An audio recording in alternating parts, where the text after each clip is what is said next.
Well, we're really grateful that Simon Gerrans' father, Alan, has joined us, along with his long-time mentor from his junior days, Steve Ward. Gentlemen, thank you for coming down from the Victorian high country down to sea level. Welcome, boys. I can't imagine, you're probably still up there in the clouds with excitement. I've got a 5-year-old and a 2-year-old son. If they're at a little soccer class, I'm beside myself. How does it feel to see a boy in yellow? Oh, look, it's really exciting to see him in the Tour and see him wear that yellow jersey. It's just fantastic for him. Great for me. He's easy to find on the TV now. So Brilliant. It's great. Yeah, and Steve, you shaped his early years, of course, as well through school. You've known him since he was just 8 or so. Yeah, look, and I guess it would be about that, 8 to 10, somewhere around there. Yeah. So it's been great just watching and being part of that. Now, how do you see the race, Alan, when you're back in Mansfield? You're watching live, you're staying up late, or just getting up early? No, we're staying up late. We have a few late nights already. So no, we've got to watch it when he's up there. And I knew that these early stages he was going to have a crack at it. So you've got to be there and watch those. So. Is it nerve-wracking watching the race and wondering how he's going to go, or do you feel used to it by now? No, look, I think I'm used to it now. You just shudder when there's a crash. Yeah. That's your greatest fear when you're watching from home. But no, you get used to watching him there now. Comfortable with that.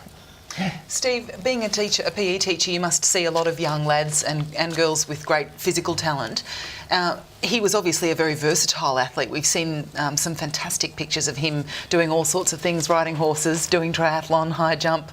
Yep. And was there anything particularly special about Simon when he was a kid? I guess he was one of those kids that everything he did was pretty full on. He was always keen on speed, and everything he did, he gave 100%. So look at this array of sports we've got. Aussie rules, got water skiing, there he is, leaping over the bar. Gosh, you ran a tight ship there at school, all these activities. Cracking horseback. Time. He's going to love that. Oh, He's going to love seeing these. No, and on the dirt bikes. Now, he did himself a terrible injury on these things, didn't he, growing up? Oh, spinning out the back wheel. Yeah. And what's this? And again, in a bit of a hurry, in the transition. That well. Yeah. Okay. So obviously a very hard-working athlete, no matter what he was doing. Always keen to do the hard yards, I would say. And as long as he was moving, he was happy. And I guess being a teacher, I was probably glad that I was a PE teacher, because I reckon I had a lot different relationship with him as a PE teacher than I would have had to try and get him sitting still for too long. How were your talent spotting credentials? Did he stand out from the other kids in any way? Yeah, he did. Look, we had a couple of kids around that time that ended up going on in different sports. Amazing. And so that was like a pretty interesting time. We sort of had these kids in 3 different sports that were all sort of competing nationally at national level and stuff.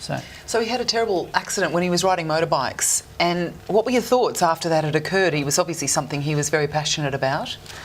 Oh, look, it was just a horrific injury, and it was like, it sort of shattered us because he actually had a lot of potential as a runner or as a triathlete, and we knew he was never going to run again after that first injury.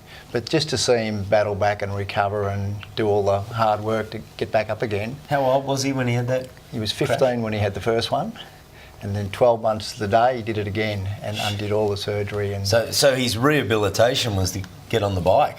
That's right, yeah. That's why he got on a bike. He had to sit there on a home trainer just to keep his knee moving. Probably the best thing ever happened to him, buying him that motorbike. Probably not at the time. Well, you're generally no good until a doctor's told you you'll never compete again. And then I know. careers really start, don't The they? fighting spirit comes forward, absolutely. Yeah, it does. Now, how about his mother? How does she go watching the tour, and is she nervous nearly, and the crashes especially? Because you've got to live through that too. Absolutely, yeah.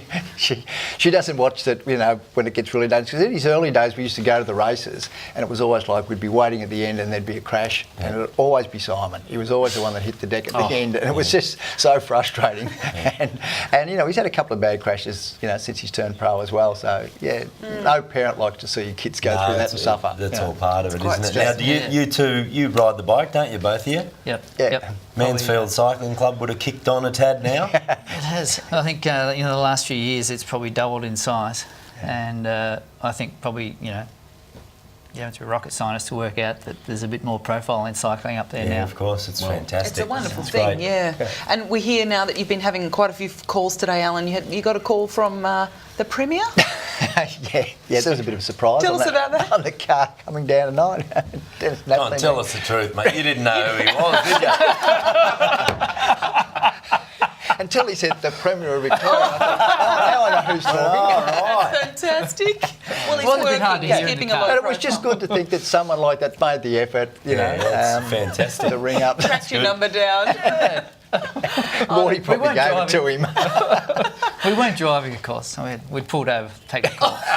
Well, the Victorian Police would hardly book you for that. Talking to the Premier. That's right. Oh, that's terrific. Now, how's it go keeping up with his jet set lifestyle? Because he's based in Europe, obviously. Does he get back and see you much? Or do you go and chase him over there into Europe? No, look, most years he comes home end of his season over there after the Worlds and comes home and has his month off, and then he starts training again, and he's around until the end of January. So that's been his program now for, you know, the last 10 years. So we try and get over if we can middle of the year and catch up, see what he's up to, Is and the see some of the racing. Mansfield boy changing much? Do you see it?